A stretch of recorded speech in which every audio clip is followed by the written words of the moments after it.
Namaste to the Dani Mystery Zone. Today I'm presenting one of the best documented reincarnation cases ever, the story of Shanti Devi.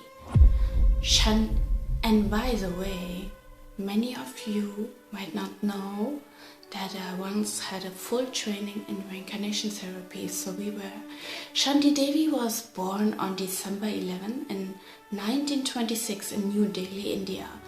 When she learned to speak, she often didn't respond to the name Shanti. Soon, she insisted her real name was Lugdi Devi. She also claimed she had been married to a man named Kedarnath, a cloth merchant from the city of Mathura, with whom she had lived before and had a son. At first, her parents dismissed this as childish imagination. They had never heard of Mathura and they assumed she just invented the city. By the way, Mathura just happens to be a very spiritual town in Uttar Pradesh, famous for, might have been the birth city of Krishna. So it is maybe the capital of reincarnation. You could say so. Back to Shanti Devi's parents.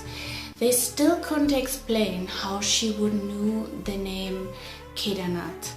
From the moment she could talk until she turned 9, Shanti spoke almost daily about her previous life in Mathura and begged her parents to take her there. She also spoke in a dialect completely different from the one used in New Delhi, which puzzled her parents. Eventually, they grew so desperate that they took her to a psychologist. He examined her alone and ruled out any mental disorder. A second psychologist who also studied paranormal phenomena reached the same conclusion. Together with Shanti's school principal, Pandit Kanjimal, they decided to investigate whether a man named Kedarnath really lived in Mathura. They discovered he did. He actually did.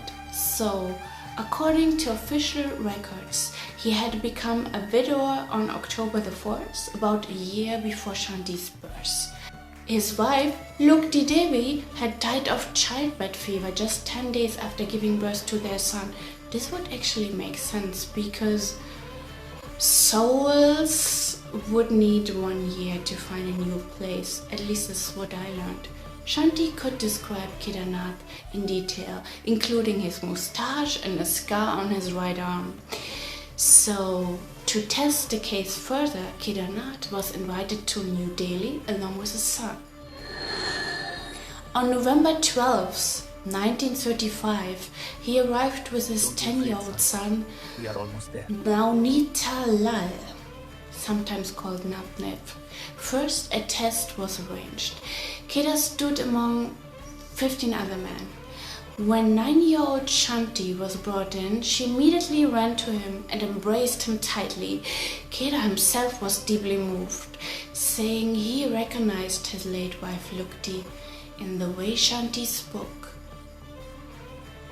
During their long conversation, Shanti revealed personal details only his wife could have known. She also spoke in the exact same dialect as Kedar. When his son appeared, Shanti called him by name and cared for him with obvious maternal affection. She wanted to leave with Kedar and his son, but was persuaded to stay. Kedar and Navnita returned to Mathura. So the case soon caught the attention of Mahatma Gandhi, who formed a 15-member committee of scientists, politicians and journalists to accompany Shanti to Mathura and verify her memories, to investigate. Right after arriving, Shanti touched the feet of an elderly man in respect and correctly identified him as Kedarnath's brother or her former brother-in-law. On the way to her former home, she described changes in the city since her previous death and named streets and alleys accurately. Inside the house, she went straight to her old room and knew every corner right away. She then lifted a floorboard to retrieve money she had hidden years earlier as a secret reserve. I always wanted to do this, like keep a deposit for your next life. But her spot was empty, and Kidder confirmed the money had been there and he had used it for his business. Any remaining doubts among the committee members vanished.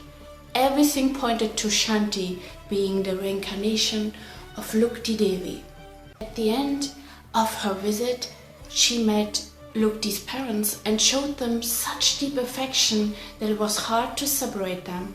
They too recognized Lugdi in her. In the following years, Shanti stayed in contact with the family, though her memories gradually faded and became less vivid. The committee's final report concluded, based on all the evidence obtained during the investigation of Shanti Devi's statements, we see confirmation of a genuine and very unique case of real, true reincarnation. The child's memories of a previous life cannot be explained by ordinary scientific means. Shanti Devi died in 1987. To this day, her case remains one of the best documented reincarnation stories with no serious claims of fraud. Like, there was nothing to gain for her, except maybe this money deposit, but you know.